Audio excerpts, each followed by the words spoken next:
Good afternoon, good morning, good evening, and welcome, people, to episode 100. I did this when we were talking a minute ago. 212 of Doing the Monkey. I am one of your co-hosts, Mark Foster, and as ever, I am joined by Ian Loring. Good evening. This week we are we're actually recording in two bits, so we might sound a little bit different at points, because that usually happens when you record a podcast in two bits. The sound's never usually quite the same. We are going to chat some trailers. We're going to talk about The Mummy. We've got a fairly regular show actually this week, haven't we? Yeah, we're going to chat the new Tom Cruise film, or the Dark Universe film, The Mummy. We're also going to do some what we've been watching. I know I've got quite a bit on that, to be honest, so I'm looking forward to chatting some of the stuff that I've watched. And we'll do a bit of peeps chat as well. Episodes 5 and... No. Yeah. 5 and 6. 6, yeah. We'll do 5 and 6, yeah. And we'll also be doing sort of questions and usual sort of tangents and bits and bobs. Ian, anything happened this week that we need to speak about? Film-wise? No. I've been just watching E3 stuff constantly, so it's, Yeah, that's...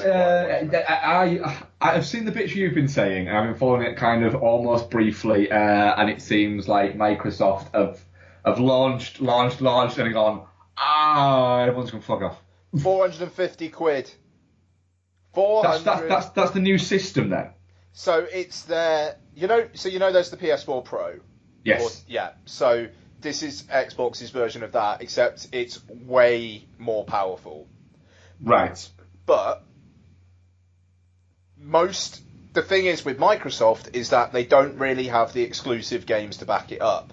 Sony have got a shitload of exclusive stuff coming. Microsoft not so much.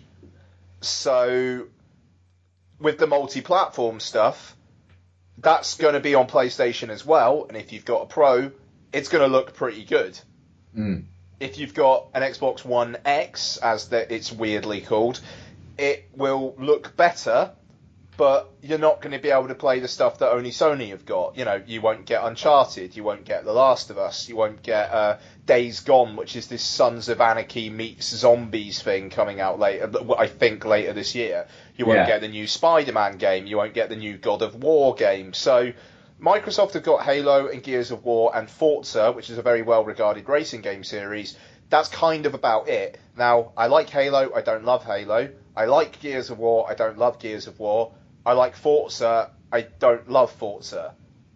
There's a lot of stuff on PlayStation I really like.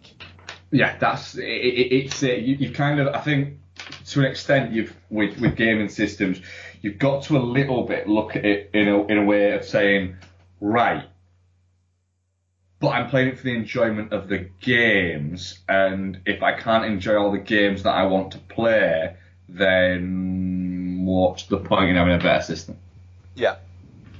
And a lot of the time, it's one of those things where it can sometimes be, you have to look for it to be the better system sometimes. Yeah, quite. I mean, that's it. I mean, I don't know. It'll be interesting. Sony have got their press conference overnight in the UK tonight, and they could easily blow the doors off. Yeah, we'll see. I mean, Microsoft's big thing this year is Forza Motorsport 7, I think it is. And a game, a Terry Crews starring game, which looks alright, but it doesn't look great.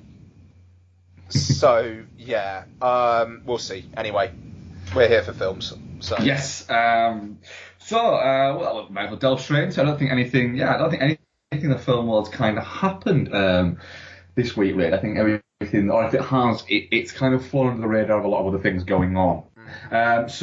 Trailers. Ian, what have you watched this week? Hilarious things going on, by the way. Yes. Terrifyingly hilarious things. Yeah, it is. Yes, it is kind of there, isn't it? Okay, I think I've only got one, Black Panther, which looks ace. That's all I got. Yeah. Do you not think so? I'm a bit like the Thor Ragnarok one in that I've watched it a couple of times and gone, I don't get it. I don't get what everyone's so excited about. Looks alright. I think it looks fucking badass. Like, I don't know. I'm well up for it. Do you know what? I'm starting to think that a little bit of these big blockbuster movies. I think that a lot of the time nowadays, when I'm watching them, because I watch trailers usually either on my TV or on my iPad, I think I'm getting to the point now where until I see it on the big screen, it's not getting me. Okay. You know, sort of little trailers, or little trailers, but, you know, trailers for things like, I don't know, I'm trying to think of one I've watched recently. American Made, the Tom Cruise drug running movie, which I think looks very entertaining, but again, it's very much my kind of wheelhouse. That's fine for watching at home, my TV on iPad, but I think I'm not quite getting it. But then when I see them, like with the Thor Ragnarok, I didn't get it. But then as soon as I saw it on the big screen before Guardians, and I was in that kind of frame of mind and that kind of mood, I went, yeah, fine with it now. So it is a little bit, I find it a little bit sort of like peculiar with these. And plus, that movie's not out for like, what is it, 8-9 months? Yeah, it's like February, is it? Yeah.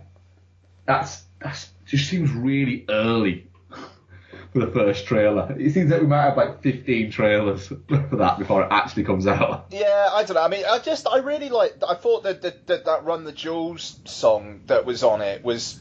Like, the way it was kind of edited to that song, and even, like, the title reveal at the end was very cool. It was a very... I think it's setting the cool, but also quite aggressive kind of tone that I think that film is going to have. And I'll watch Andy Serkis play the White Devil all day long. Oh, yes. You know, like he was. I could do him more circus, but I'm guessing we'll get a lot more circus in the film. Well, yeah, I mean, apparently Michael B. Jordan is definitely an antagonist in this, and I've got a feeling it might be him teaming up with Serkis, and I'll watch the fuck out of that. Well, I completely forgot he was in this, Michael B. Jordan. But I mean, the look of him, like that's a haircut only a certain type of person can pull off. Like, yes. You've got to be cool to get away with that haircut. You've got to have a certain swagger to get away with that haircut, and to be honest, he does. Yeah. I watched a couple more. Yes, I watched the American Made trailer, which, like I've just said, is the Tom Cruise, based on a true story, drug smuggling one. And yeah, it looks entertaining as fuck. But it's very much the sort of thing that floats my boat. And I also just watched the Tour de Pharmacy trailer, the HBO Andy Samberg. Is this the follow up to 8 Days in Hell? Yeah. Yeah. Cool. Okay. That looks quite entertaining. A lot of people involved. I guess it's been one of those things that's an hour and a half long, and everybody's in it for like 10 minutes maximum, anywhere between 3 minutes and 10 minutes. And it's entertaining, but it's the sort of thing you'll never watch once. But there's some good nods in it, but it's not exactly something that you're going to be busting a gut to watch. But if that's trailers, then we'll head into our main film. Okay, yeah.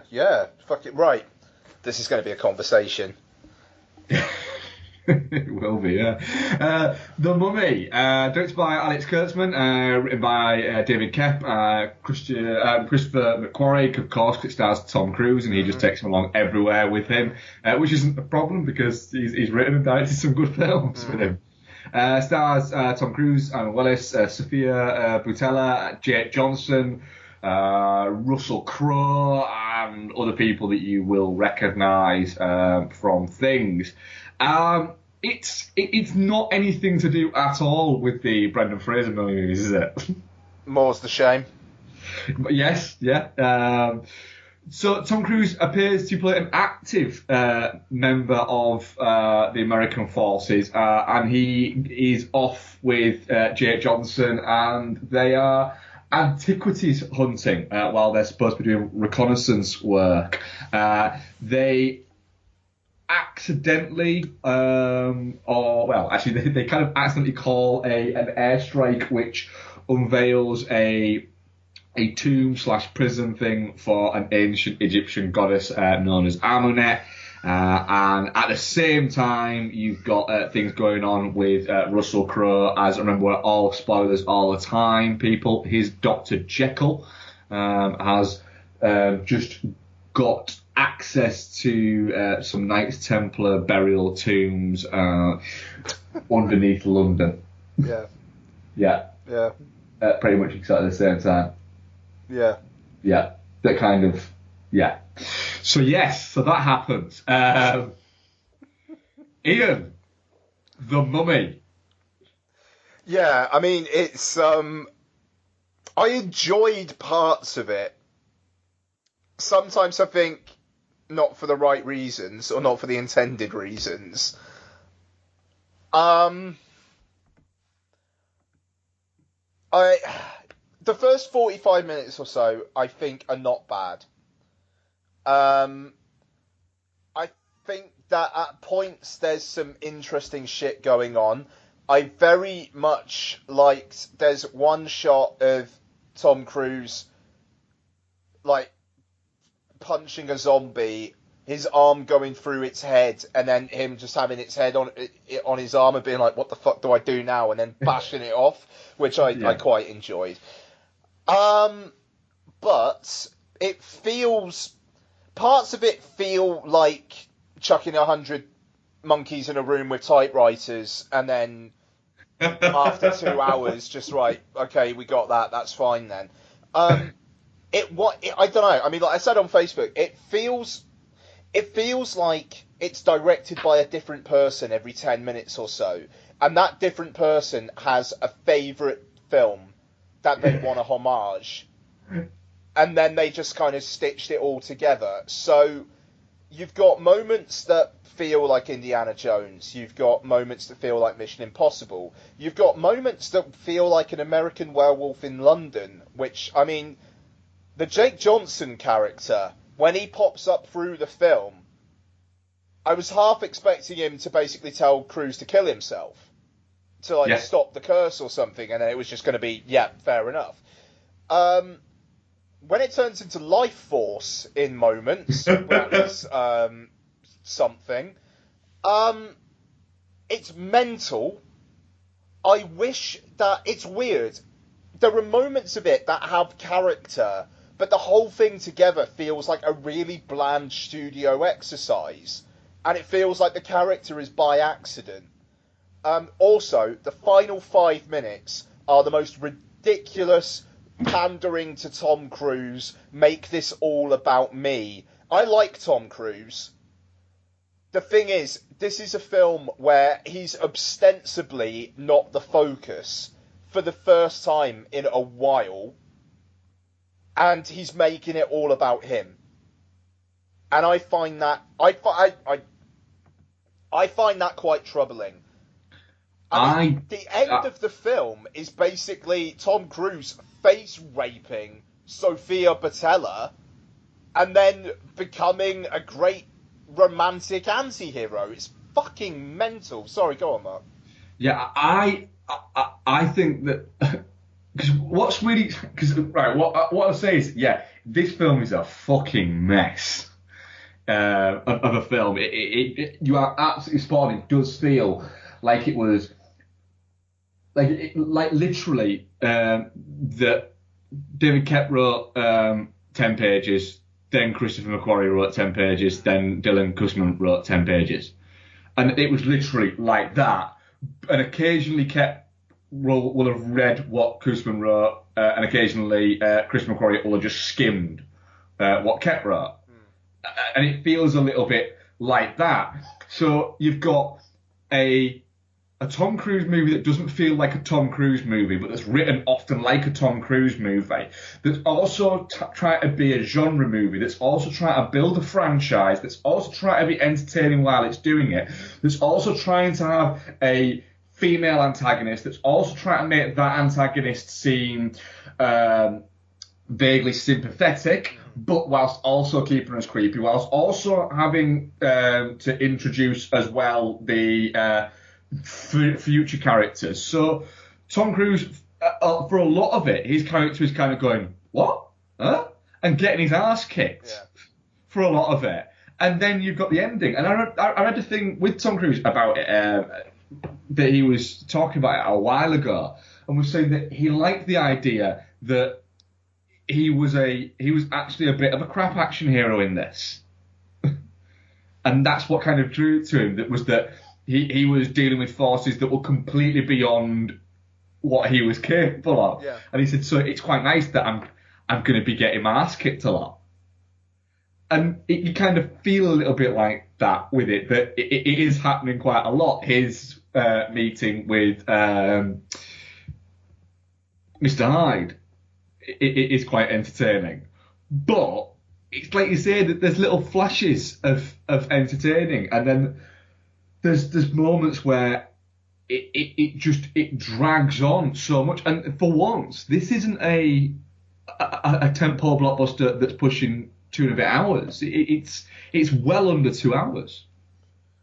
It doesn't feel it though. Like, but it doesn't feel it. The amount of fucking exposition in this film, if it's like about the mummy or about Prodigium, or I just, it's constantly talking about stuff. Yeah. And but it's not really that interesting. No, it is a little bit like, do you know what? This movie, it's clear this movie should have been number 2 or number 3 in your world building, in your Dark Universe. It shouldn't be the one you're getting to kind of launch it. It feels too in the middle.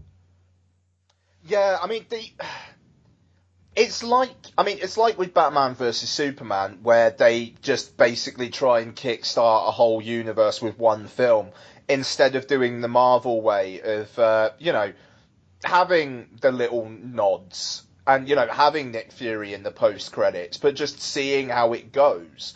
I read something today where, like, it was positing if Wonder Woman was the first film in the DCEU, and then Batman vs Superman came out, would that kind of make it feel any better? And I think that's an interesting idea. I agree. And it's weird, because Dracula Untold was kind of supposed to be the first one. Yeah. But then the word on it was just so bad, and it kind of crapped out so badly that they just shuffled that away. For a minute, I thought that they were somehow going to turn Tom Cruise, like the God of Death. I thought he was going to, somehow turn into a vampire and he was going to be Dracula or some shit. I thought, I was just thinking, right, they haven't announced who's actually going to be Dracula in this Dark Universe thing yet. What if some fucking mental way he becomes it? But he's not. He's just, what the fuck is he now?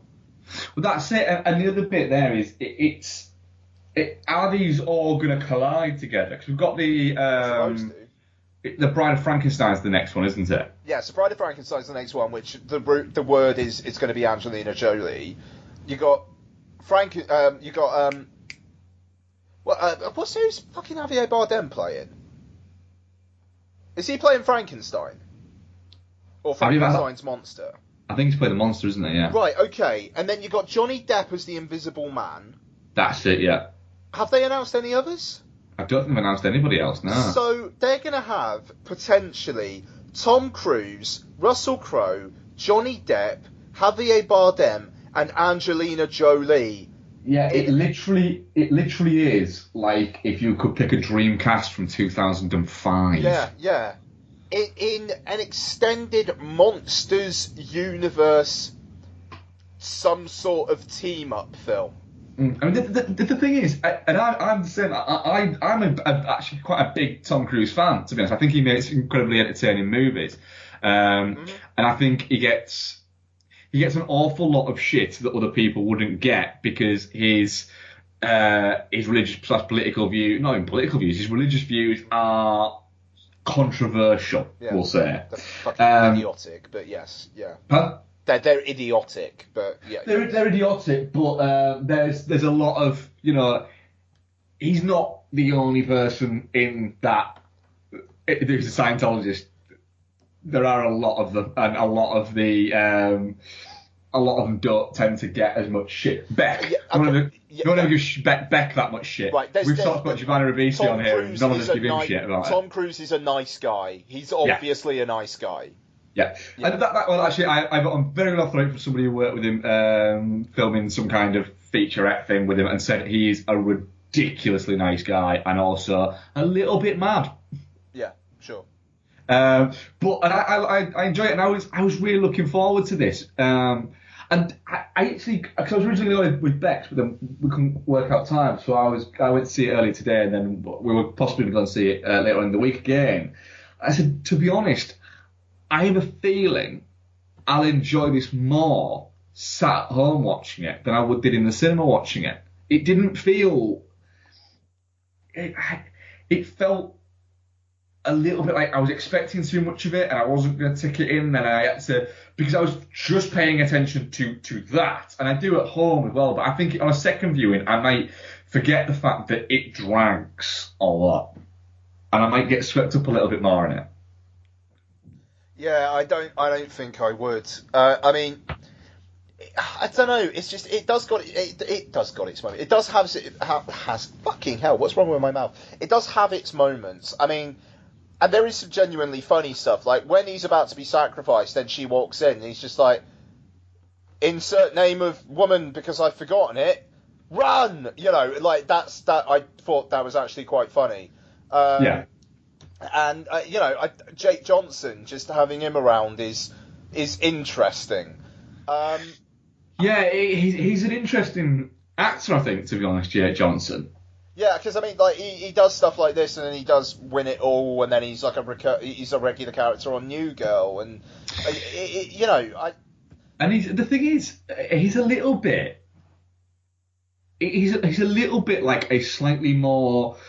Cause he's a comedic actor by trade, and he is actually quite good at being a comedic actor.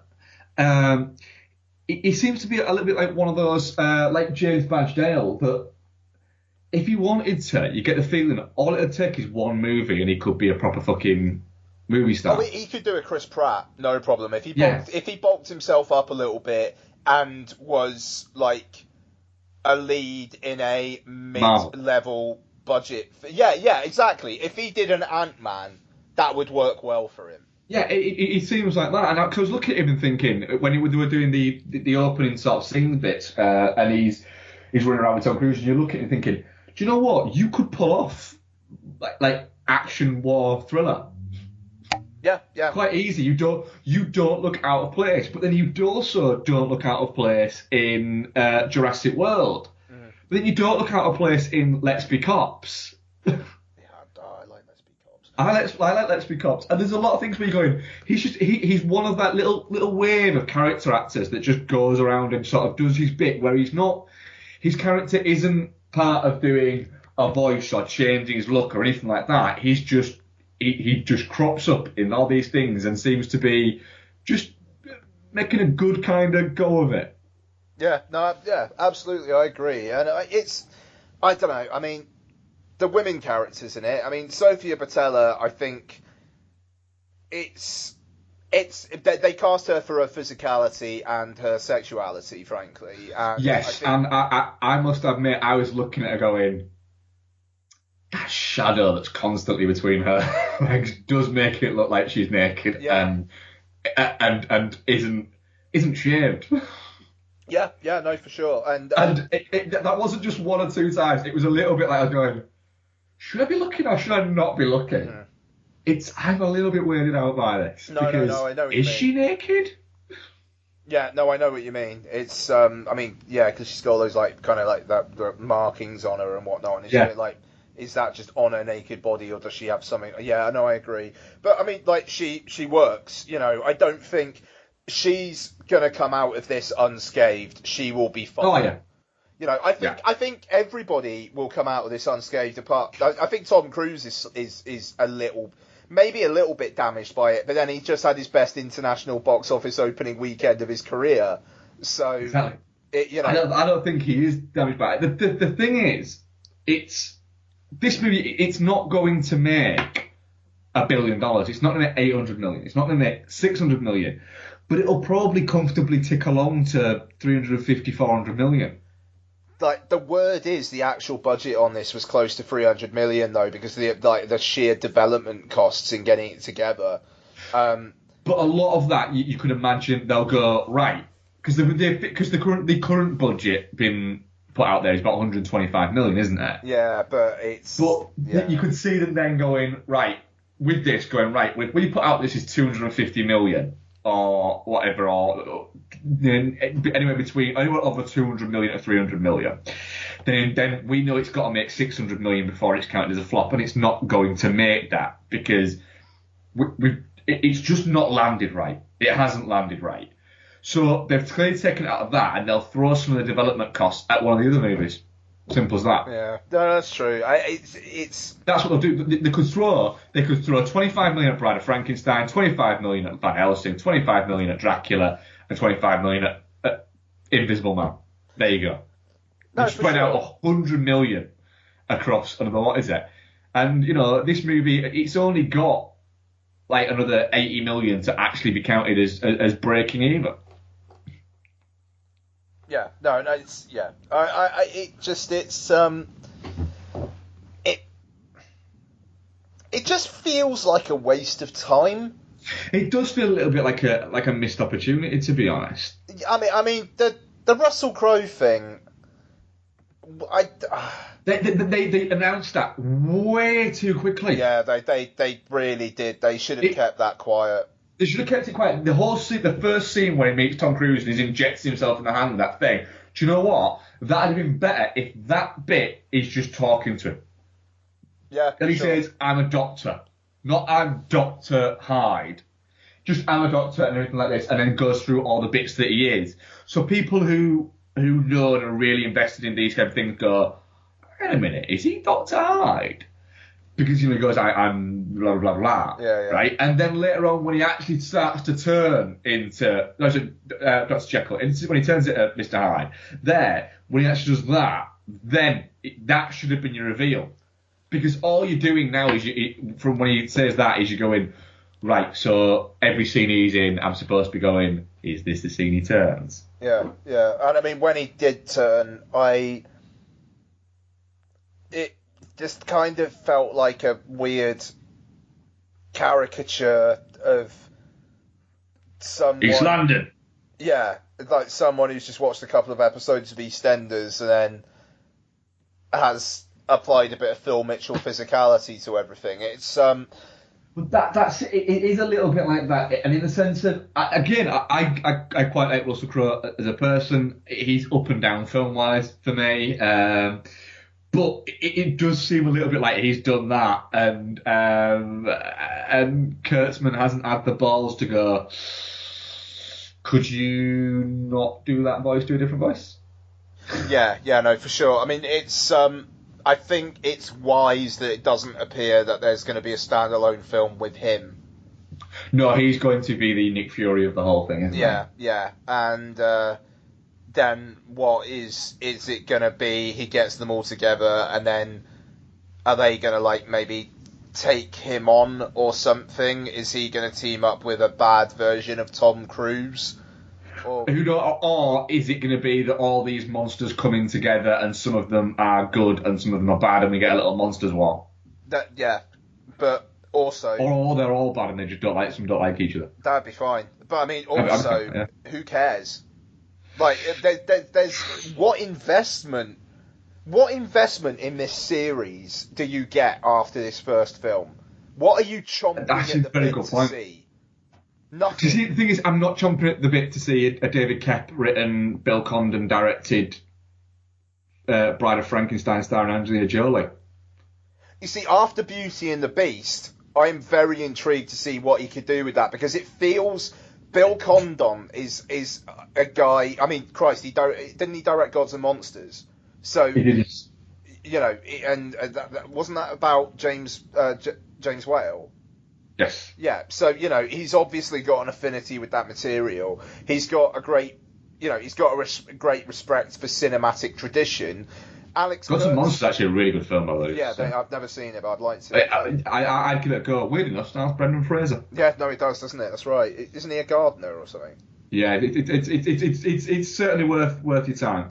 But I mean, that's the thing. So you got Bill Condon doing that, but Alex Kurtzman, he's a veteran TV and film writer who, and I think this very his much second screams, film. Yeah, after People Like Us, yeah. That was it. People Like Us. That was it. This very much screams to me of a slightly TV pilot-y kind of thing, except you've got Tom Cruise in there. Yeah, and did you ever see People Like Us? No. That's a fucking mess. Yeah, well, there you go then. You know, it's I mean, will it be the worst film of the summer? If it is the worst film of the summer, then it won't have been a bad summer. No, absolutely. It's the thing is, I wouldn't count it as being a bad film as such. It's just a bit dull. Yeah, it's a bit grey. Yeah. I mean, even like what is the action sequence at the end? You got the underwater bit, and then what is it? She kills Blondie. Yeah. And then we didn't see that. Tom Cruise turns himself into Set, face rapes the mummy. Yeah. And that's it. Like it kind of feels like so what is the big action scene? Because you can't call, for as impressive as the vomit comet bit is, you can't call that plane crash really an action scene. No, the opening maybe, but that's a blink and it's gone. But yeah, in sense of action scene, it's not a set piece. And there's no set pieces in this movie. There's the bit where they're running and the mummy wind is chasing them. I mean, that was a bad one. That one. Yeah. The face in the wind thing. I know that's a mummy trope, but solid Sainsbury's local product placement though. I did enjoy that, and wasn't it? I think there was a Pret a Manger there as well. So you know, good on them. Good on them. Yeah. Yeah, and Annabella Wallace is a bit. It's just a fucking thankless role, isn't it? It's a thankless role that to be honest, it feels a little bit like she turned up on set and went, right, I look pretty enough, right? Yeah, right, let's get this over and done with. Yeah, pretty much. And you know, also, she's a bit of a dick. And also the age gap is, Tom Cruise looks young for his age, but they need. It's, I don't know, him with her. Shit, is she only 32? Yeah. Him with Emily Blunt, it is starting to get a little bit. And Rebecca Ferguson, you know, it's. Let's. Yeah, I mean, how old's Michelle Monaghan now? You know, Michelle Monaghan probably late 30s, early 40s. Yeah, there you go. So, like, with Mission Impossible 3, there was like a 10-year age gap, say. Still not great, but okay, you could probably just about get away with it. You're now looking at about a 20-year age gap. My dad had an affair with his secretary, and she was 20 years younger than him. And there's 22 years. So, you know, there's 22 years between Tom Cruise and Annabelle Wallace. There you go. You know, it's gross. Yeah, it's a little bit weird, that. You know, so there you go. One of his kids older than that. I wouldn't be surprised. I would not be surprised. Like one of his adopted kids with with Nicole Kidman. Nicole Kidwoman. Yeah, nice. Yeah, I mean that's the thing. It's not terrible. It just it feels like an utterly redundant $100 and whatever million dollars spent. That's it. It just, like you say, it's where does it go from here, and do we care where it goes? No, we don't. That's the thing. Like, I'm looking forward to the Bill Condon Bride of Frankenstein for the reason I just said. Johnny Depp Invisible Man? No. No, can you imagine what his voice is going to be like? Oh, God. Oh, did you go here? Blah, blah, blah, blah. it'll be painful. But then, oh yeah, just the casting just all seems a little bit like, be more interesting. Because wouldn't it have been more interesting to have cast Bride of Frankenstein, to have cast Sofia Boutella as Bride of Frankenstein? Oh, that would work. Well, it's not just me, is it, that thinks that is infinitely more entertaining or more intriguing than casting, and that hasn't been announced yet, but if that's what it's looking like, then Angelina Jolie. In the same sense as, wouldn't it have been more interesting going Invisible Man, Jake Johnson? Oh, that would be fun. Yeah, that's it. What they're doing is they're trying to make their money and lock in money by getting stars.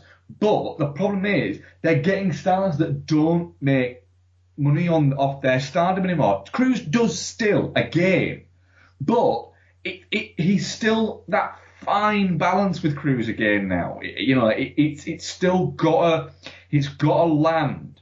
Tom Cruise was a safe bet for making $400 million when you were making an $80 to $100 million movie. That's where he was a safe bet. He's not a safe bet at making a $200 million movie and then it making $800 million. It's not going to happen. None of these movies are going to make over $500 million unless you do something that takes people by surprise. And taking people by surprise isn't casting Johnny Depp or Angelina Jolie or Cruise or people like that. Do something fucking interesting. Make a star. Don't just fucking find one and give them $20 million. Yeah, that's pretty much it. Yeah, it's I don't know. It's just the cockiness of it really bothers me. Like the fact they even had that logo at the start. The Dark Universe logo, yeah. It's like there's a whole fucking extra studio that created practically for it. Yeah. I mean, it's just because it even says a Dark Universe production at the start, doesn't it? So it's like just let it ride and see how it fucking goes, man. I mean, because. Like you say, it's Tom Cruise didn't produce this or anything like that. He is as for hire as he has been for the last few years. Yeah, which is really strange for him because he kind of made a bit of a comeback. But now, between Jack Reacher Never Go Back and this, he's basically had two not well received films in a row. Yeah. And it's going to be interesting to see what he does next now. I mean, well, he's got Mission Impossible. That's the thing. Mission Impossible is the safe bet. And with Chris McQuarrie back as well, I'm sure that will be... I mean, I know he co-wrote this, but, it's a job. He co-wrote it in a sense of... I think he probably wrote like a treatment for it or something like that. Exactly, yeah. I mean, so, you got Mission Impossible coming up. Great. I would like to see Cruise try... a non-action film again. And I'm not saying Rock of Ages, even though the bit where he sung to Alan Ackerman's arse in that was pretty good. American Made could work for that. Is it Doug Liman? Yeah, it's Doug Liman. Yeah, okay, yeah. So that could fall into that. It looks entertaining. Yeah. Okay, yeah. I don't know. It just this was. Well, that's an $80 million budget movie. But even that, that's $80 million. It's late September, early October that comes out. That's really got to review really well to make its money. Mm-hmm. Jack Reacher. The first Jack Reacher was great, but made money out of nowhere. Whereas the second Jack Reacher was everywhere, and it just about scraped by. Yes. Yeah, exactly. I don't know. It's just frustrating. June's a bit of a fucking dead bloody month, to be fair. Cause it is, yeah. We've got nothing coming out next week, so, we'll talk about that later in the show. But the week after, it's Transformers The Last Night. I haven't seen a Transformers movie since the first. Yeah, there you go. How many is this? Is it 5 or is it 4? It's 5. 5, right. I genuinely didn't even know that. I wasn't just doing it for effect. I've not kept up with those movies at all. So there you go. I mean, we'll probably do something else next week as well. And, it's only the week after that, right at the end of June, you've got Baby Driver. Yes. And then we're kind of like back in the room, and then July should be all right. But I don't know, man. It's a weird summer season, this. I mean, you've had Guardians, and you've had Wonder Woman. Fast 8 feels like it was forever ago. Yeah. What else has there been? Beauty and the Beast. He's the biggest grossing movie of this year so far. I mean, that was March. So, like, seriously, what has been out recently? I'm actually struggling to remember. With Baywatch. Baywatch, yeah. I think about what. Like, literally, what have we reviewed in the last few weeks? Like, I'm having that much trouble remembering. Trying to work out what we've. This illustrates my point. It's been, we're probably halfway through the summer blockbuster season now. There's nothing. There's not really been much to grab the imagination. I mean, Guardians 2 was all right. Wonder Woman was good, not great, good. What I mean, Christ, is Baby Driver going to be the best film of the summer? I mean, you got Dunkirk, you got War for the Planet of the Apes. I am so worried about War for the Planet of the Apes. I am a little bit. I'm looking forward to it, but I'm a little bit like, there's no buzz behind it. No, I mean, it's out next month. There is no buzz. And it just, I don't know, man. I know I've said it before, the marketing for that film is so miserable. Like, King Arthur we've had recently, haven't we? King Arthur, of course, we had. Alien Covenant. All right. Fucking Alien Covenant, of course. Well, yeah, all right. I suppose that kind of goes to show about Alien Covenant, but the War for the Planet of the Apes, man. It's just, it shouldn't be a big epic struggle. What's going to happen? It's all wintry. Should it not be? Apes are going to fucking take over. Don't worry, it's never going to happen in real life. So just enjoy this fucking madness. Yeah. I just want it to be that. Christ. The Mummy, touching cloth. Yeah, I'm touching cloth as well. I don't think our viewers, our audience, are that nice about it. Definitely not shit 17%, touching cloth 0%, and shit 83%. Fair enough. How many votes? 8. Solid. Mm-hmm. So that's like 7. What? No, maybe 1. 1 thought it was definitely not Good. shit. Yeah, and all power to you. The thing is, I think with the Mummy, I think if you get on board with it, or you're enjoying it, and you're enjoying where it's taking you and everything like that, you'll probably have a blast with it. Maybe. I don't see it. I could see how people could really not get on with it, but I could also see how people could come out of it. I don't think anyone's going to love it, but I could see how someone could come out of it and go, I'm fine with that. Okay. Alright. Yeah, I'm not so sure. I don't know. I'm really not looking forward to rewatching it. I know I will at some point. Oh no, I will. Cool. Right, we're going to take you into the future now. Okay, we are back. It'll have been a matter of seconds for your good selves, but it's actually been around sort of 23 hours for us, hasn't it? Yep.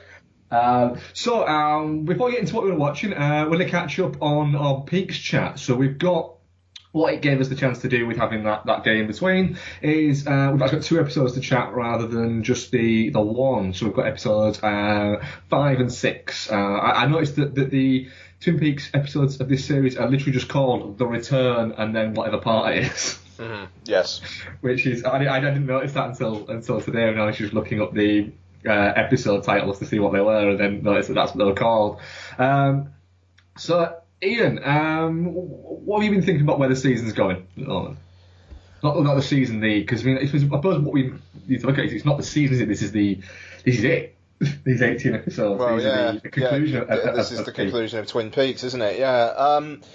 I mean, the thing is, I know what I want to see. Yeah. I want to see good Cooper back. Yeah. I quite want to see more bad Cooper because I don't think we've seen any of him in these 2 episodes, have we? Briefly. Oh, no, briefly in episode 5. In episode 5, yeah. Yeah, like the phone call. Sorry, yeah. So I want to see him. I would like to see more in Twin Peaks. I know you were kind of saying off mic yesterday. It doesn't bother me as much as I feel it might bother you, but because I'm liking Dougie Jones.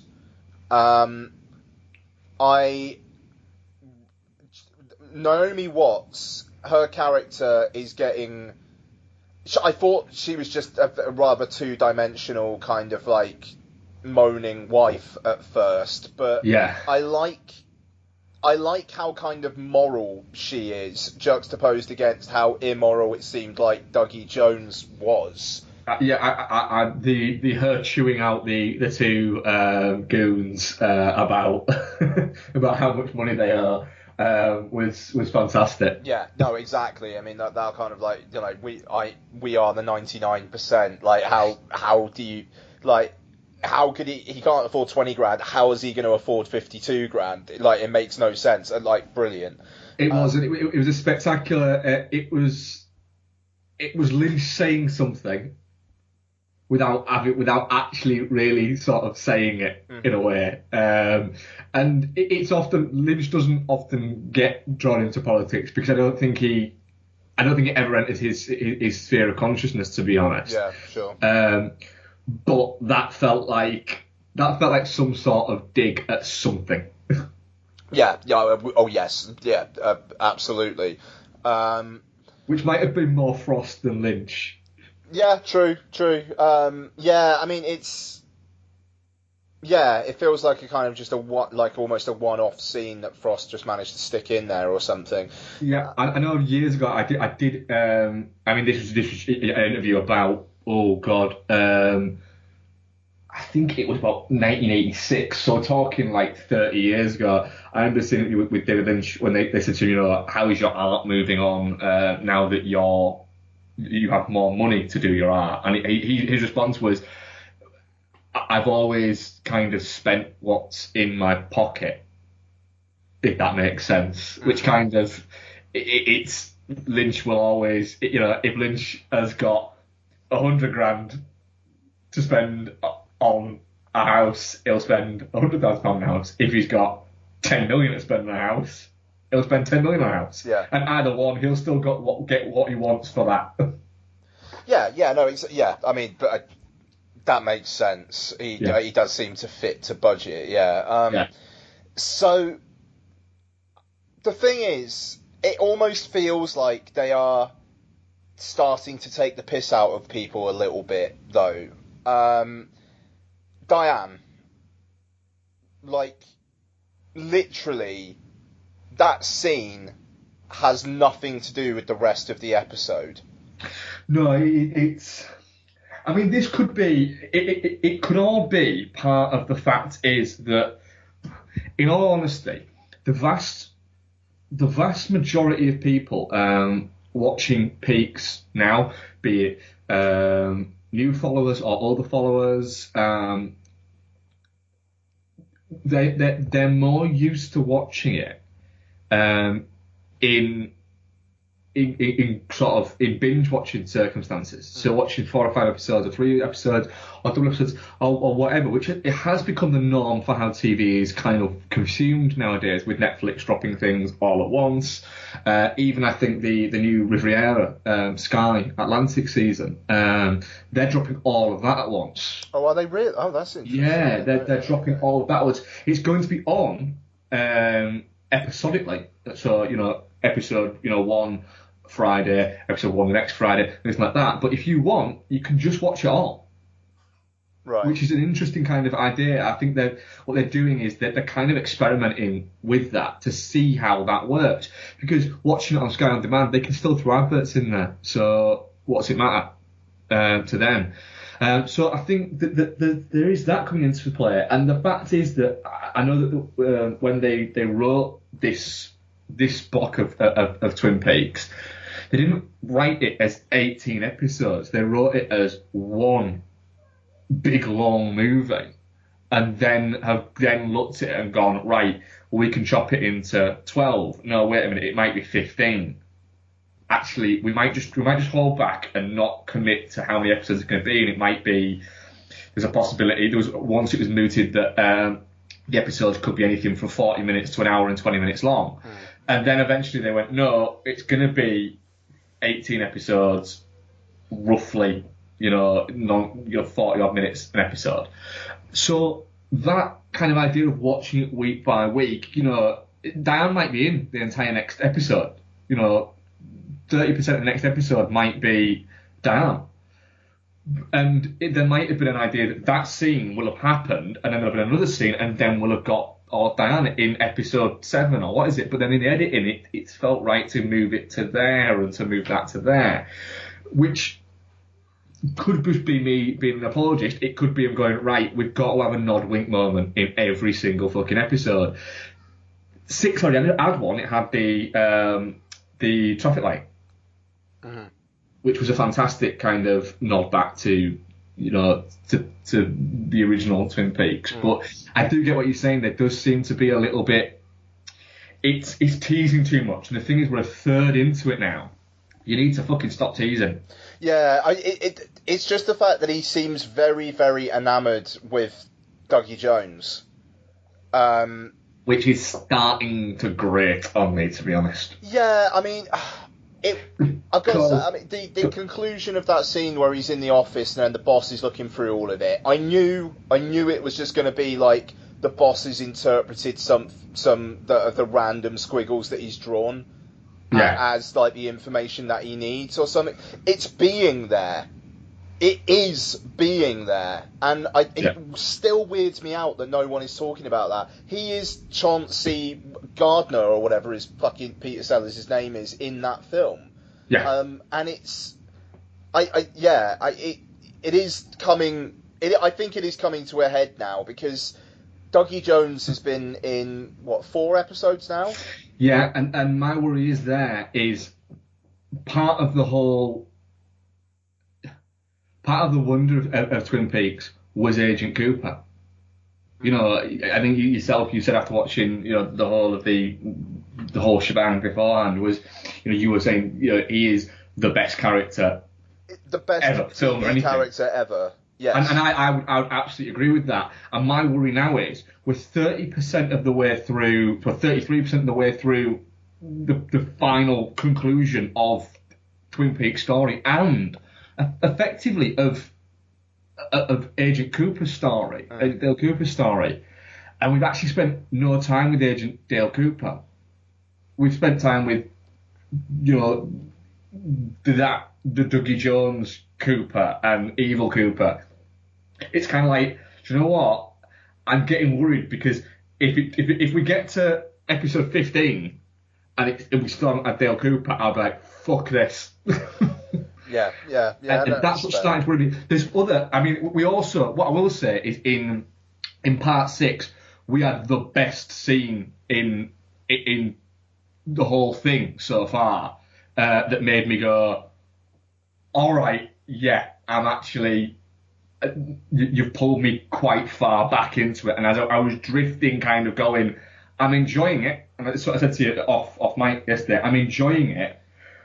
But not as Twin Peaks. Oh, is it Richard Fawn and the conversation he has with that guy? Or, No, the conversations having with the drug dealer with the coin and the magic trick. Yeah, that was the way that guy is so threatening, but it's almost like he's rehearsed his moves and he's slightly fucking them up. Like. It's really weird. Like, he goes to say something, then kind of hesitates, then goes for it again. And it's like, he kind of does these movements and then kind of backs off of it. But then, at the end, the thing with the coin, it's like, right, who the fuck is this guy? Yeah.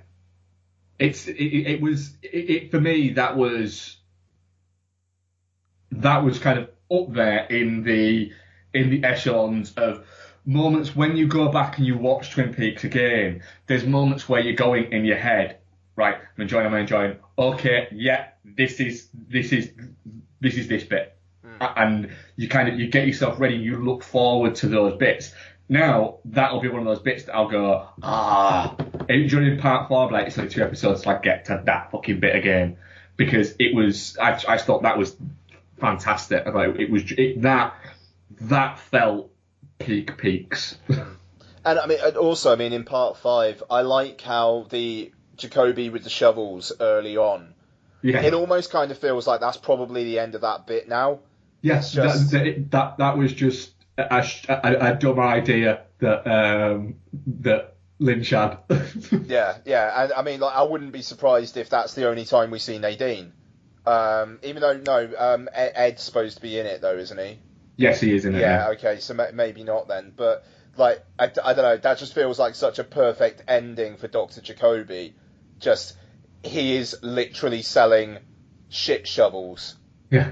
It's so odd, and I like, just a fun little short film, but interspersed in a few different episodes. Like, fine. Yeah, exactly. And the thing is it's easy to forget that Jacoby isn't actually that.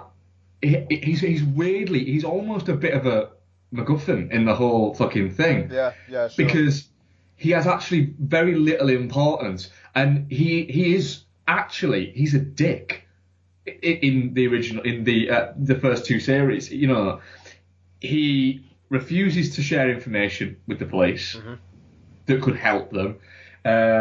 He fucks around with Bobby just for the sake of fucking around with Bobby. Yeah. And he actually at one point says in his only moment of honesty after Laura's funeral, says to Agent Cooper, "I'm a terrible person."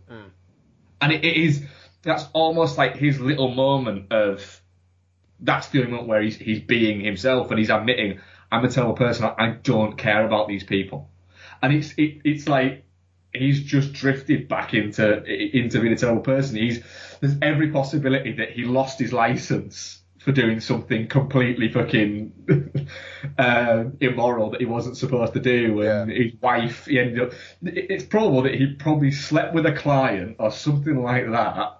And it came out, and he lost his wife. His wife took him for everything, and now he's pissed off, so he's selling shit shovels. Yeah, wonderful. Yeah, and that's fine. I'm fine with that. I'm fine with seeing him in that, and then not seeing him again. And I'd be fine if we saw him again, but he had nothing to do with the story. I'd be fine if he had loads to do with the story.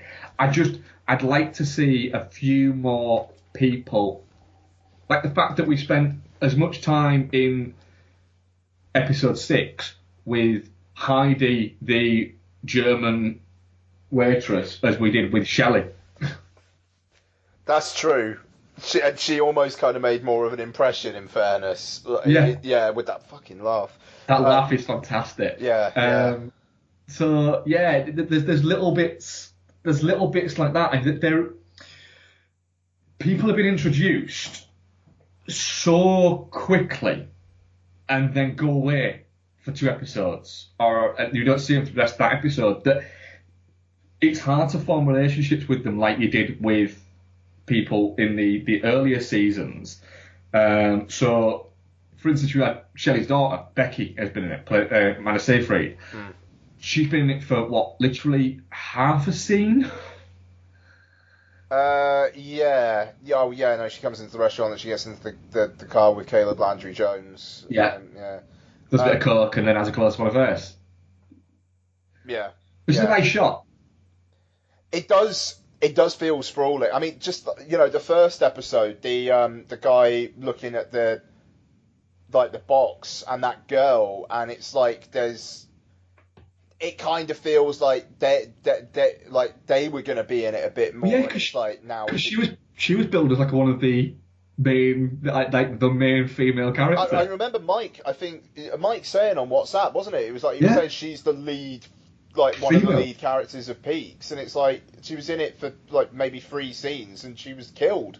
Yeah, and 2 of those she brought coffee. Yeah. I mean, it's The thing is, I'm really enjoying my time with it, though. That's the thing. Yeah, that's it. I am as well. It's a really weird situation in the fact that I'm really enjoying my time with it, but at the same time, at no point I'm not enjoying it, but I'm kind of, I suppose part of it is I'm wanting to know more about what happened to the people I care about. And I'm starting to think that maybe that I'm approaching it from a wrong angle, and that Lynch isn't as bothered about that. He's wanting to tell this story, but then again, that's how it was sold to us. Lynch constantly said he was looking forward to spending some time back in Twin Peaks, and he had unfinished business in Twin Peaks. So my worry at the moment is, when are we going to get to Twin Peaks? Yeah. Because, I mean, it could be, though, that all this is set up, and we might have 8 episodes or 9 episodes of setup, and everybody lands in Twin Peaks, and then we have a fucking 9-hour crescendo, which you could imagine from Lynch. It definitely does need to. It can't sprawl out any more than it is now. It needs to start coming together now. I mean, I'm fine with it if it, like, these are the threads. So, like, Gordon, Albert, and Diane, and Agent Palmer, I want to say. Yeah. There's their thing. Dougie, Janie, Tom Sizemore, it kind of seems like he might have something a bit more to do with it and whatnot. There's that bit. Richard Thorne, who I'm assuming probably has something to do with Caleb Landry Jones and Amanda Seyfried. Like, they all seem a bit druggy, like young. And is he Jerry's son, do we reckon? That's interesting. Because I kind of thought he was going to be Audrey's. Well, he could be, and I think, but he also could be Jerry's. I suppose we'll find. That's out. It. But see, this is the great thing, is we don't know. It's not actually been fully, absolutely confirmed that Becky is Shelley's daughter. We assume she is, and let's face it, she is. But it's not expressly been said, oh, you need to get a handle on your daughter, or, yeah, my daughter is out of control. It's that. And I think that it also, well, this is kind of how TV used to be, in the sense that you didn't know what was happening. And that's kind of good that we didn't know what was happening, and that we're, rather than going, well, yeah, Blar's played Blar, isn't it? You know, the person that might arrive in 3 episodes. We don't know that. You know, we've had Richard Horner's been in 2 episodes so far. And, you know, we don't know if it's Audrey's son, if it's Jerry's son, if it's Ben Horn's son from somewhere, if he's not even related, it's just a fucking coincidence and they're just fucking with us. That would be fucking hilarious. Yeah, it could be that. There's that. Fucking Carl turns up. You know, Harry Dean Stanton turns up and actually gets a dig in about smoking. You know, I've been smoking 75 years and every day. And smiles. Which is, you know, that man loves smoking. Yeah. It does kind of make you want to smoke. You've also got what's going on with Hawk as well. Oh God, of course, yeah. I mean, yeah. What the fuck? Like, what the fuck is that letter that he found? Yeah. The dismissiveness to that guy, because that guy obviously has been lined up as a dickhead. Yeah. And I have a feeling that what's going to happen there with that guy is when proper Cooper, returns, he's going to walk in or Albert is going to walk in and destroy that guy in like 2 or 3 lines. That could happen. You could see that Albert turning up and that guy trying to be a smart ass with Albert, and Albert just destroying him in like 2 or 3 fucking words. That would be lovely. It's got to be Albert, though. It's got to be Albert. I think of it. It's got to be Albert. Yeah. But the fact that Hawk is just so fucking dismissive when he comes in, he's like, find another bathroom. Well, I'm going to tell the sheriff. So? Yeah. You can still find another bathroom. No, that's great. Hawk just doesn't give a fuck. No, I mean, fantastic. I mean, I just what the fuck? There are loads of questions, but I'm not chomping at the bit to get them answered because I just want to see what happens next, no matter what thread it is. Why have they found 16 sets of Garland Briggs fingerprints on dead bodies? Oh yeah.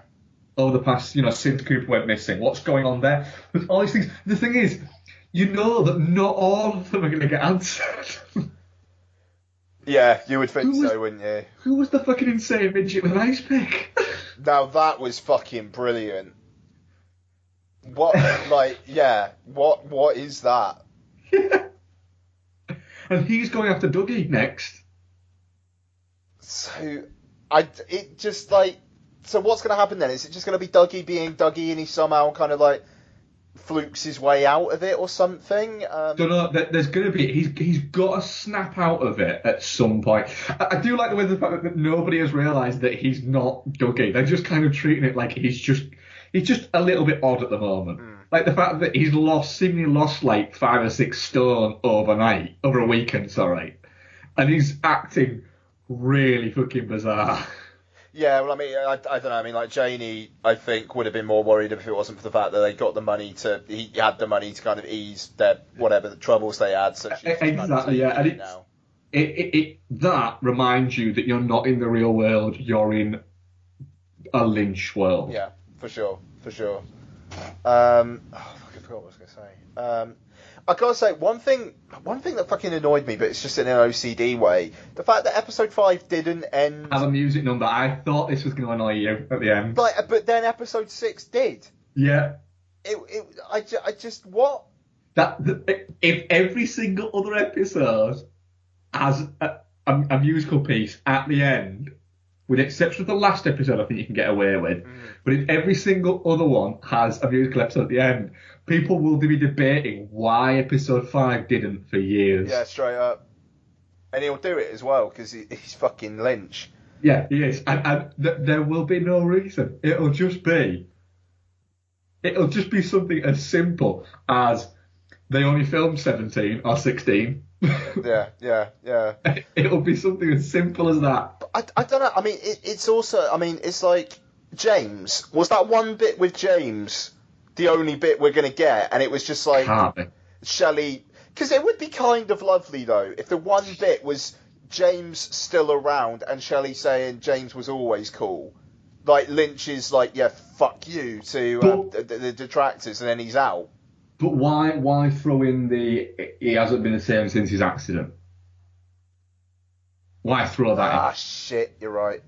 Yeah, there's got to be something there for that. Oh, but then again, does there? Yeah, You're working with a guy who is very much in control of this property. Frost and Lynch, they're very much in control of this property, and they're going to make the version of Twin Peaks they want to make. There's going to be fan service in there, but the fan service will only reflect what they want to service effectively.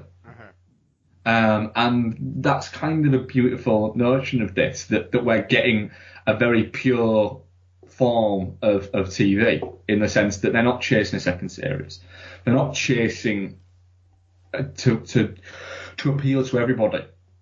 This is a show that is made to appeal to the people that it appeals to. Beyond that, they don't give a shit. And so far, it's appealing. Yes, it very much is. I mean, that's the thing. The things that we think are issues now, in the context of the whole thing, may well not be. Who's to say? But yeah, we shall reconvene in a couple of weeks, because we're not doing a normal show next week. But yeah. I hope your worries are eased. I hope now, because I'm not. That's it. I just want to spend more time in Peaks. I don't want to be in all these other places all the time. I don't want to get to episode 17 and be going, fuck you. No. I want to be satisfied. Totally. So cool. What else have you been watching this week? So I've only got a couple of things. I know you've got more, so I'll try and quickly go through them. So I watched Colossal at last. Oh yes, yeah. So Nacho Vigalondo monster movie with Anne Hathaway, Jason Sudeikis, and Dan Stevens, and Tim Blake Nelson. It was good to see him in there. Really, really, really interesting film. This really interesting. I don't want to spoil too much, so I will just say Anne Hathaway is a bit of a wreck. Kind of been unemployed for a long time, likes the booze. Dan Stevens is her boyfriend. He dumps her, says he just can't handle it anymore, and basically packs her bags and tells her to get out. She moves back home, starts getting pally with an old school friend played by Jason Sudeikis, who's the owner of a bar. She starts working at the bar, and she discovers that she has a link to a monster which seems to be attacking Seoul. And that's all I'll say about that. So this has got shit on its mind. It's a really, really, really, really, really dark film. I've heard people say that it's an incredibly black comedy. Pitch Black. There are scenes in this film that I was just really weirded out by certain actions of people on screen, and I just don't want to say why. I want you to watch it and then we'll have a discussion. But I found it very intense in places, very suffocating. But at the same time, it's also a monster movie. And the monster stuff is good. There's not a lot of it in there. It's obviously low budget, and it's not that it looks bad. It's just it's not a film that has the budget for big monster fights. When they're there, they look good. Really, really good ending. Anne Hathaway is fucking fantastic. That's good because she's had a bit of a. She's not really done anything post winning an Oscar. Yeah. And she was falling at that category of actresses that win an Oscar then just fucking disappear. Yeah, I mean, she is very, very believable as a good woman who is being let down by people around her, and is blaming herself for things that aren't necessarily her fault. Jason Sudeikis is great. Very different role for him. Yeah. Yeah, that's good. I actually quite like Jason Sudeikis. I know he's an acquired taste, we'll say. It's a very different role for him.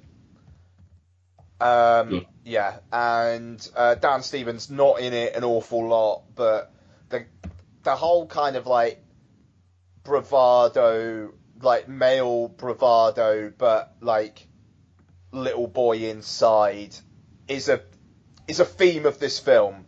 He does it very well. So does someone else.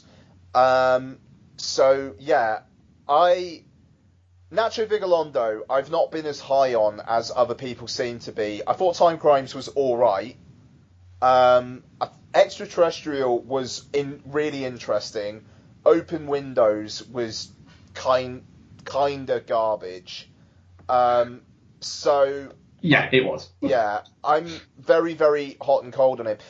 Slight tangent, by the way, just because he works with Elijah Wood.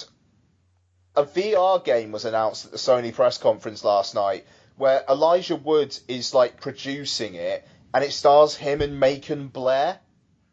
All right. And it's called Transference, and it's I don't know. It looks really Google it, or YouTube it after. Have a look at the trailer. That fucker looks interesting. Anyway, yeah. So it's. Also, by the way, at the moment, Until Dawn is $16.99 on PlayStation Network. You and Becky need to play it. I would, but I can't actually play games at the moment because Becky's fucking dog has chewed my PS4 controller. Oh, that's not good. No, they're like 45 fucking quid to replace. Yeah, that's... And it's not that I don't have £45 to replace it. It's just I'm looking at it going, I don't want to spend £45 replacing it until I absolutely have to. Until I'm looking at it going, well, I fucking need it now. I actually need it now. I'm surprised Becky hasn't insisted upon it already, to be fair. She's not got a game on the go at the moment. Oh, man. Until Dawn, you two would have a really fun couple of nights with that. Until Dawn, was that the horror game? Yeah. Yeah, Becky's got it. Oh, fair enough. All right, well, I'll shut the fuck up then. Oh, no, has she got Until Dawn? She might not have Until Dawn. Like, yeah, you two need to get on it. So, there you go. But yeah, Colossal. It's really fucking good. It's really good. Like, I'm very much looking forward to it. She doesn't have Until Dawn. Actually, she wanted it, but never got it in the end. So, oh, okay. So $16.99. I might have to get that. Yeah, it's worth it. At the moment, it would be in my top 10 for the year, easy. Oh, very nice. At the moment, it's one of those ones where come year's end, it could get shoved out, but I'd be cool with it if it was. Oh, that's cool. I'm very much. I was gutted actually that it dropped off. I assumed that we'd get at least 2 weeks of it out of cinemas. And obviously, clearly, it's still playing in Cardiff like 3 weeks later. But in 3 fucking cinemas in York, it dropped off after the first week. And I'd kind of planned and gone, right, I've got a day off there, and we're going to see Colossal that day, and we were going to cover it, weren't we, on the show? And then when I actually looked, I just assumed that it's still playing. When I actually looked, it wasn't playing, and I was a little bit like, fuck. In hindsight, I thought, do you know what? In hindsight, I'd have probably preferred to fucking seen that. We're talking Arthur, which I thoroughly enjoyed. But I would have been able to watch King Arthur the next week. Whereas I couldn't watch Colossal the next week. It was weird as well, because I went to see it 1:10 in the afternoon on a Thursday. Yeah. And there were quite a few people in there.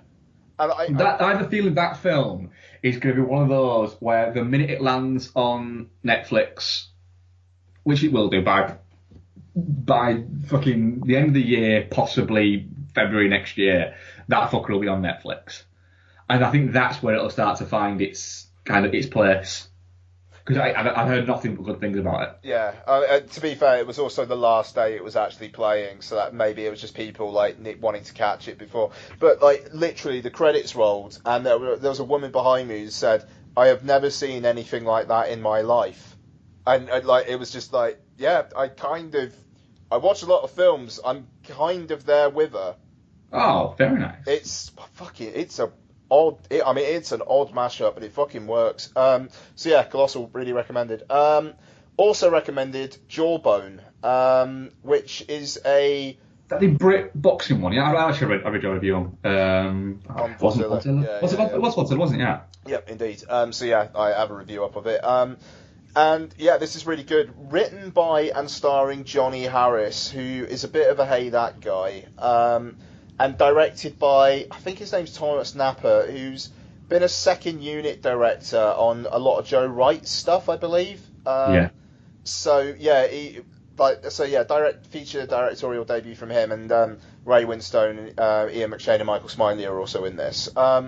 So yeah, it's a boxing movie, and it's basically Johnny Harris is just like he was an amateur champion who started doing unlicensed boxing, and essentially because of like the lack of respect and career prospects that gave him, he basically turned into an alcoholic.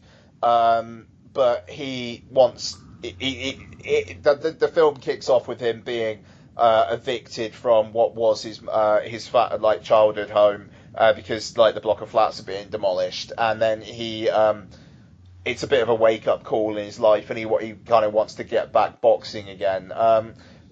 Ray Winstone is like his former trainer, essentially, and he starts using his gym again. They had a falling out years beforehand. Michael Smiley is Ray Winstone's right-hand man, and Ian McShane is in 2 scenes. But he's very, in one, he's got quite a bit of dialogue, and he's very good in it. So, yeah, it's pretty upsetting stuff in moments. Thomas Napper's got an eye, for sure. The climactic fight is a really interesting mix of like wide angle stuff and then really like close up, almost like fist eye view things going on, which is really interesting. And it's in a location where everybody fucking hates the guy, your protagonist, who's been your protagonist for like the last hour and a quarter. So it's a really weird dichotomy there that you're kind of cheering him on while everybody on screen wants him to basically die. So yeah, and it's very, very powerful. It's a boxing movie, so it does those beats, but it's not filled with like an ex-wife and like a kid who he wants to impress or anything like that. It's basically the alcoholism fucked him over. He's got no one. And you kind of just want to start seeing him have someone in his life, even if that someone is Michael Smiley. So yeah, it's well worth a watch, this. It'll be on Netflix or Amazon within the next few months. Give it a go once it is. Well, yeah, that's it. I'm actually surprised. I remember it got a lot of good reviews when it played briefly in cinemas a few months ago. I'm just looking at. I was just looking there while you were talking at the at his second unit stuff, and it's no coincidence that it's all Atonement, Solace, Anna Karenina, Into the Woods, Pam. But he was second unit on Beauty and the Beast as well. Yeah, I mean he's done some big shit, and here he's just decided to like do something pretty small scale for his directorial debut, but he's got an eye to make shit look probably cost more than it probably did. Yeah, it was ultra low budget, and it's I think it's cool that you still get actors like Ian McShane, who has got a lot going on, and Ray Winston still throws his hat in for these things, and I think with Ray Winston the problem is it's hard to sort of detach Ray Winston, the person, and the character that Ray Winston is. Mm-hmm. That he's created, that, fucking East End gent bullshit that he's got going on. To detach that from the fact that when he wants to be, he's actually really quite a good actor. Yeah, I mean, you only have a moderate fear of him talking about betting in play during this film, which is which is less than most of his films, I think it's fair to say. Yeah. Yeah, good stuff. That is me though, mate. So you go ahead. Cool, right. I've watched a few things. I don't know that I mentioned it last time we were on, but I'd started rewatching The Girl with the Dragon Tattoo. Finished rewatching that. It's a fucking crying shame that we're not going to get the rest of the series made by Fincher and Daniel Craig. Yeah. But also, I do think it stands quite nicely as a film on its own. Yeah, I mean that's the bit. It's got. I like that whole last 20 minutes when Stellan Skarsgård's been killed and it's film continues going. Yeah. I really like that. Yeah. And that the ending as well. It's a lovely, slightly downbeat, melancholy end to a film that's gone to some pretty extreme places. That one's really good. It's deeply kind of bleak, and it's because the whole fucking thing, the whole film and the whole idea and the whole story is about misunderstandings and about people seeing one thing and not seeing the right thing, or seeing something and it actually not being what it is, or not seeing things at all and things like that. And you kind of get the ending of that is it's just it's Elizabeth has found somebody that she actually has an affinity for and actually feels like she has something there, and then she sees it in with Charlotte Penn or Robin Wright, sorry, and it's kind of like, all right, so that's happening, and it's all misunderstanding, and you're almost wanting to fucking scream at the screen. But yeah, it's a fucking beautiful looking film as well. Oh my god, that film is fucking phenomenal. It really does look gorgeous, and it's the thing is, it'll always kind of for some reason get lost in Fincher's kind of in Fincher's CV. Like other films that get lost in Fincher's CV, it'll always be seen as being kind of like one of the lower end ones, but actually it's not. It's a really high end, fucking great thriller that on anyone else's CV would be fucking near to the top. But then you remember, oh yeah, but this is the guy who directed Zodiac and Fight Club and Seven. Yeah, I mean that's the thing. I mean, like I think it's top tier Fincher, but then it's like Seven is probably a better film. Zodiac is a better film. The Social Network is a better film. You know, so already there's like 3 films there. I think that's probably it. Fight Club is a film that works less for me every time I watch it. See, the weird thing is, what I tend to do with Fight Club is not watch it that often. No, neither do I. But like every 5 years or so at this point. But it seems to work less. I watched it about a year ago, I had that. I watched it about 3 or 4 years ago and was like, it's lost its punch a little bit, pun intended. But then I watched it last year and was like, that kind of makes sense again now. Okay, all right, nice. And it's one of those where I think Fight Club will always make sense depending on what's going on in the world. Sure, okay. Fantastic. I think it is deeply underappreciated.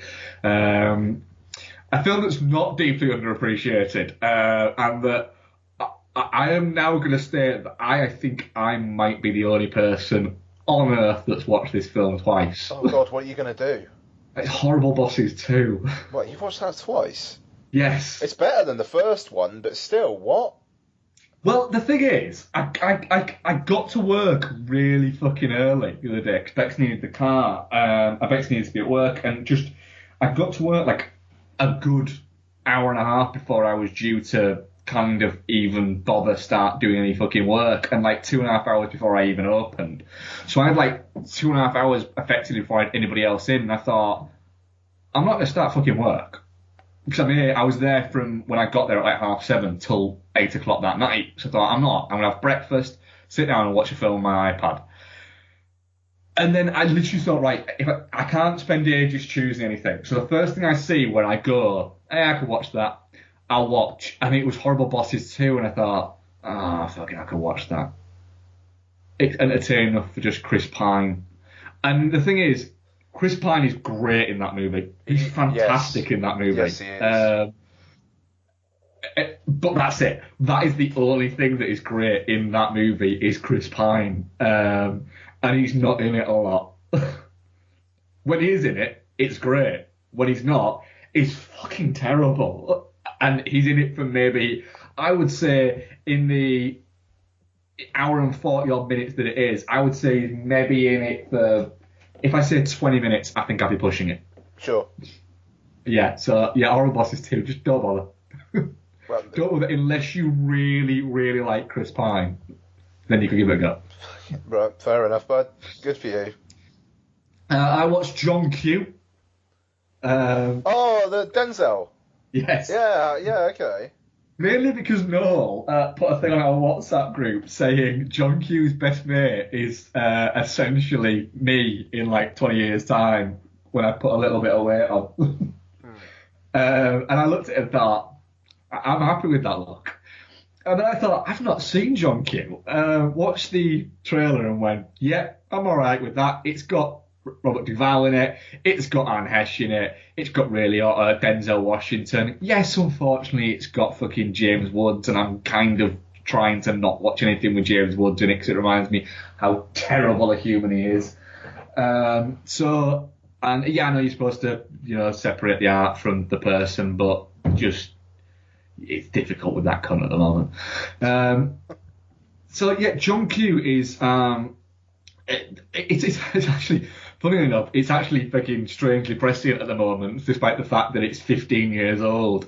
So John Q is a guy who's he's a factory worker, and he's trying to get more hours at the factory, but they keep cutting his hours because they're sending essentially.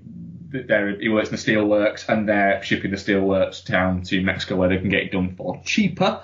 And his son essentially needs a heart transplant to survive, otherwise he's going to die. And so Denzel Washington and his wife get told, look, essentially your son's got weeks, not months or years, he's got weeks to live, and the more his heart works, the more it's going to slow down. And they actually say essentially what will happen is one night he'll go to sleep and he won't wake up. And so while they're telling them this is James Woods, who is the cardio specialist at this hospital, he's telling them this. Anne Hesh is playing the hospital administrator and plays just the fucking heartless bitch to a T. Basically, as soon as he's saying that, while they're still sort of crying and saying, what can we do? She basically says, well, nothing, because your insurance doesn't cover it.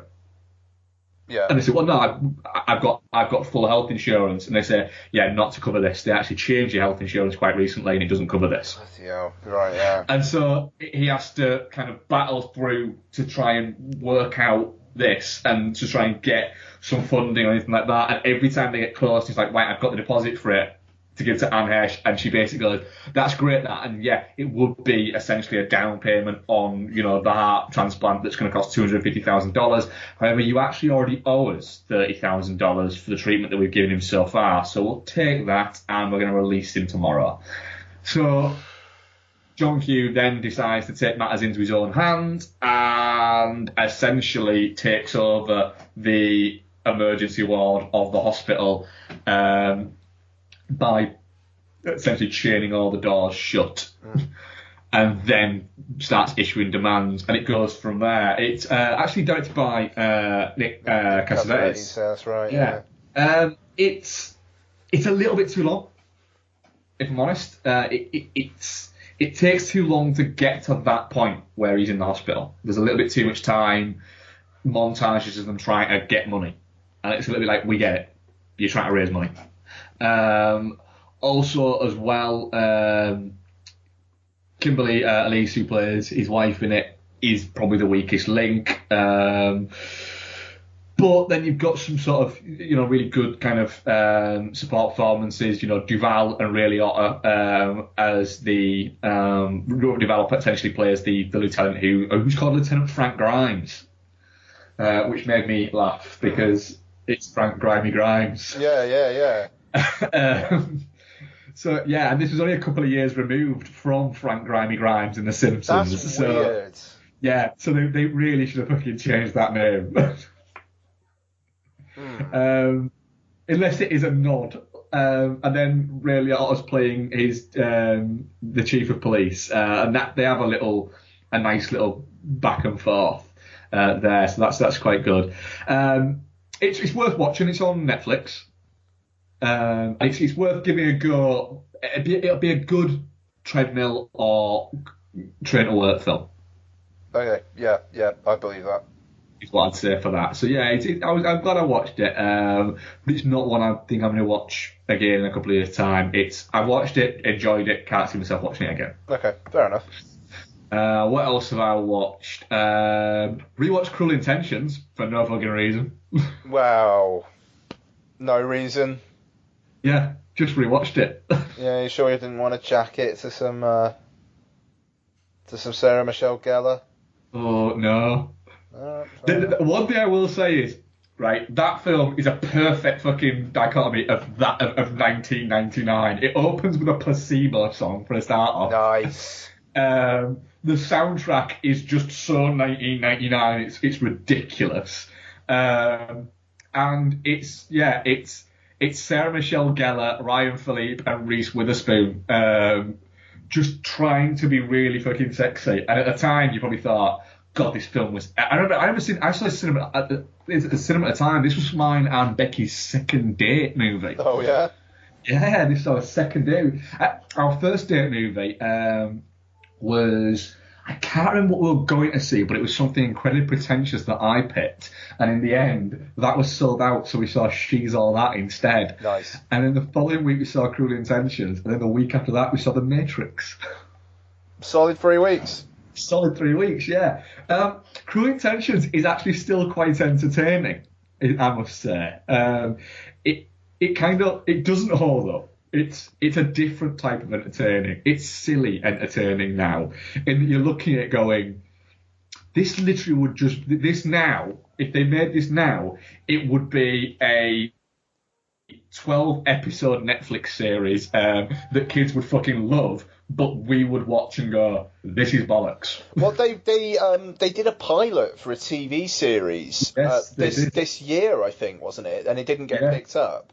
No, it didn't get picked up. No, there is also 2 sequels to Cruel Intentions, including the sequel, which is actually a prequel, which Amy Adams plays Sarah Michelle Gellar's character in it. Oh, yeah. Yeah. Ooh. Yeah. Despite the fact it's a prequel made the following year by the same writer and director, Roger Gumbel, but.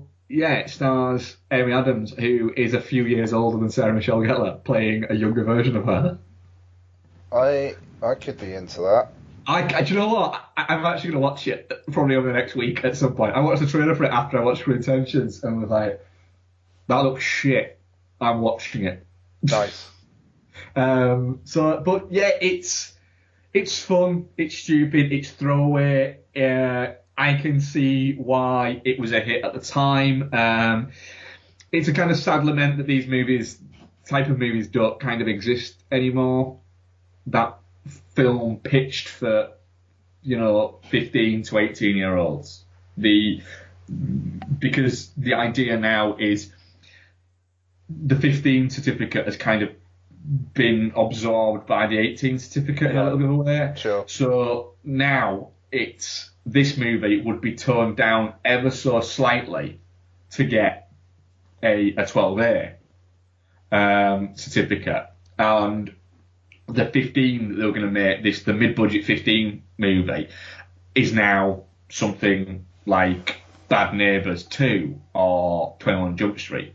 And you're not getting this type of movie like Cruel Intentions or Gossip or things like that, which are... Gossip. Swim Fan, yes. All movies that I've seen. Yeah, sure.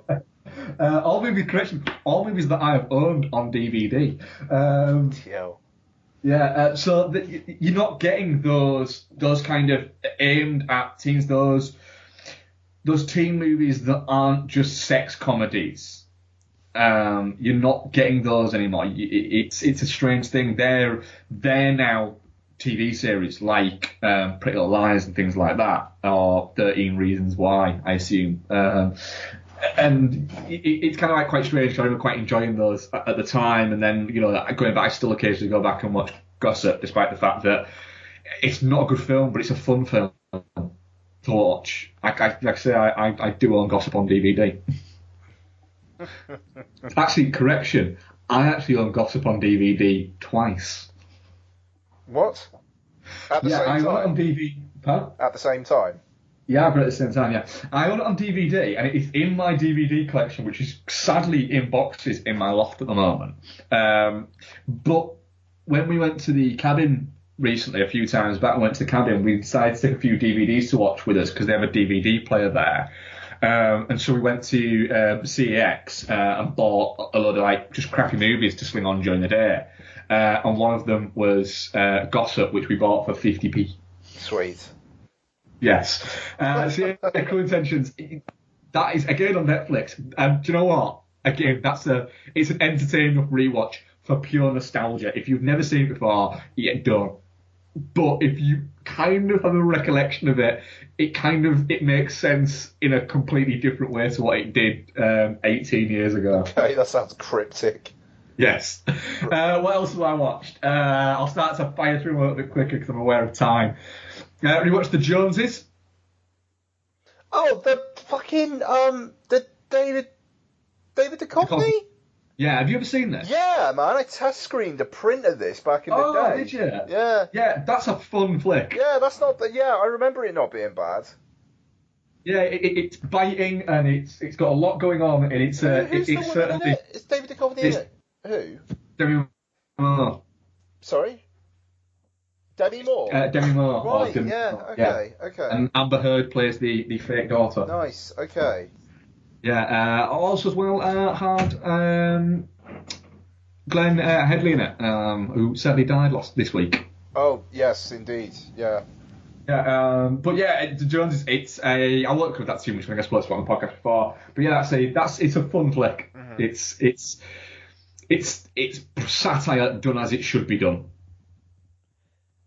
For anybody who doesn't know what the Joneses is, They're they like play advertising people. they play a that's it. family who are stealth marketers. They essentially are put into a very kind of affluent area, and what they do is they sell a lifestyle and sell products, and they're all based around selling the perfect lifestyle. So David Duchovny is the new guy in their little family unit, and so he's got to sell, sporting goods to the guys and things like that. And Demi Moore's got to sell, beauty products and homeware and stuff like that. But they're not selling them saying, oh, do you want to buy this? They're doing it via, look at our lifestyle, isn't it great, kind of idea, which works really well.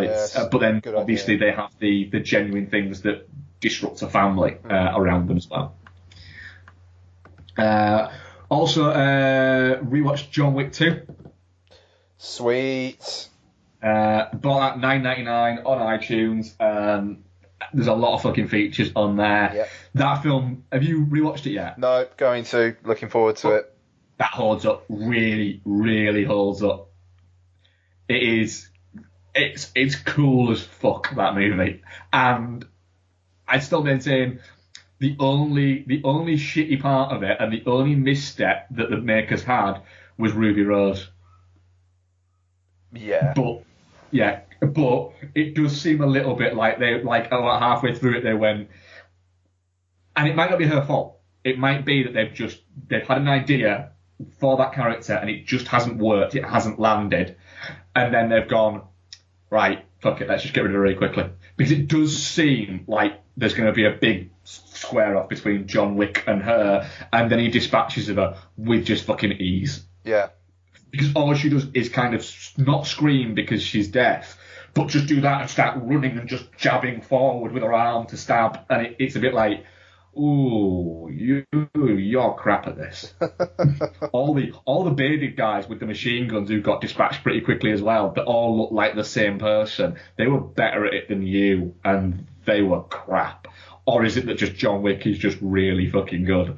But the whole world building they've done with it kind of makes you go, you've gone bigger in this one. I cannot wait for part 3 for how fucking big that's going to be. Oh, it's the World War Wick against John Wick. World War Wick.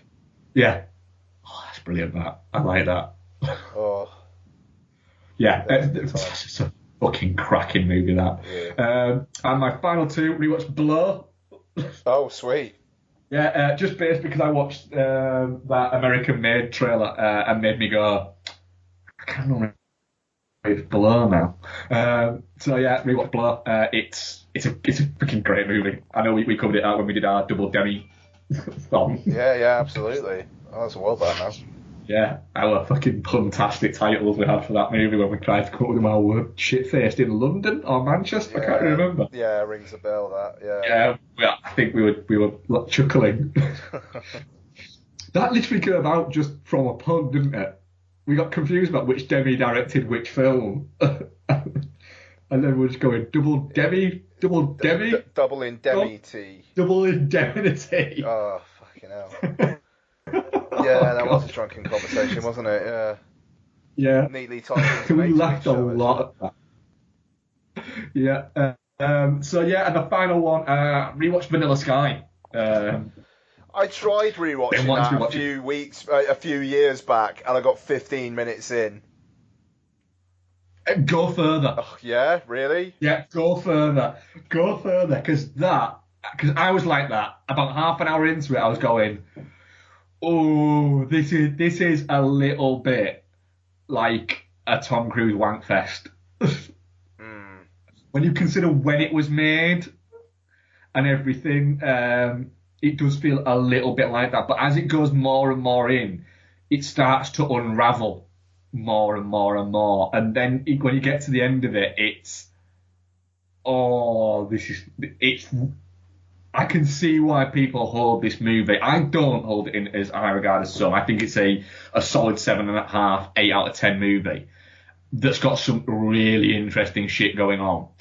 But I can see why there are people who, for them, this is a fucking masterpiece. And there are people out there like that. In a similar way as Synecdoche in New York, just really fucking grabs people. I think those guys in a similar way to that. If this gets you, it really fucking gets you. And yeah, I'd give it a rewatch because it's a fucking really solid movie. All right, okay, I'm gonna trust you on that. Okay. Yeah, I know. The problem is with it, it is also quite a bit over 2 hours. Yes. Which kind of put me off rewatching it quite a lot because it's a sort of movie I think you've got to watch in one sitting. But finding 2.5 hours when you've got a 3-year-old and a full-time job is really fucking difficult. Well, yes. Yeah. Is it on Netflix? How do you watch it?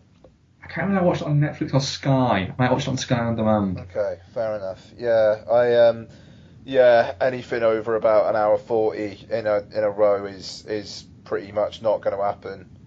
Yeah. Fucking phone. Sorry. Goldmember just came on Netflix though. Goldmember? I wouldn't mind watching Goldmember again. Austin Powers.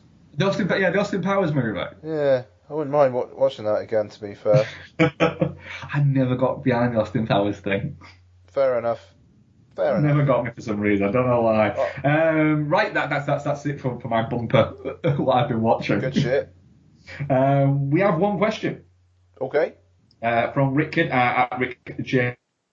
Kidd. As every studio attempts to create a universe to rival Marvel, what universe do you want to see, and what characters would it be based on? I want the John McClane, John Rambo, and John Matrix universe. Ooh. Called the Johns. That would be the good. John U. That would be good. Yeah, and it's them. It's them just doing different things in like 2 movies each, where maybe John Matrix crops up in the background and helps out John McClane, but he doesn't realise he's done it. If there's any other action hero, Jean-Claude Van Damme must have played a John at some point. Has Statham played a John? He must have. Any action hero John? No, he's played a Lee. Can't remember what his name is in the Transporter.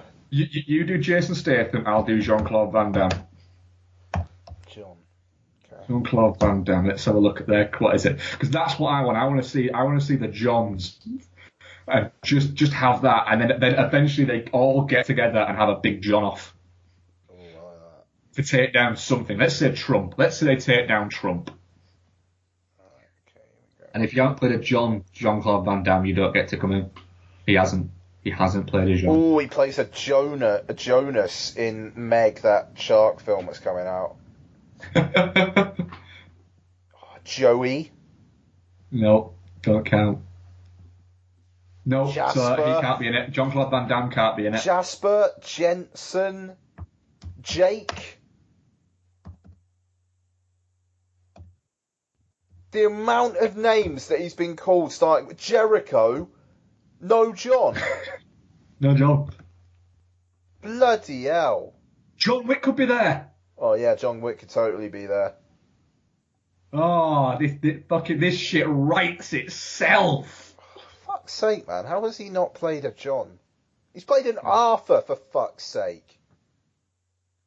So John Wick's there, John McClane's there, John Rambo's there, and John Matrix is there. God damn it. Yeah. Which other Johns can we have?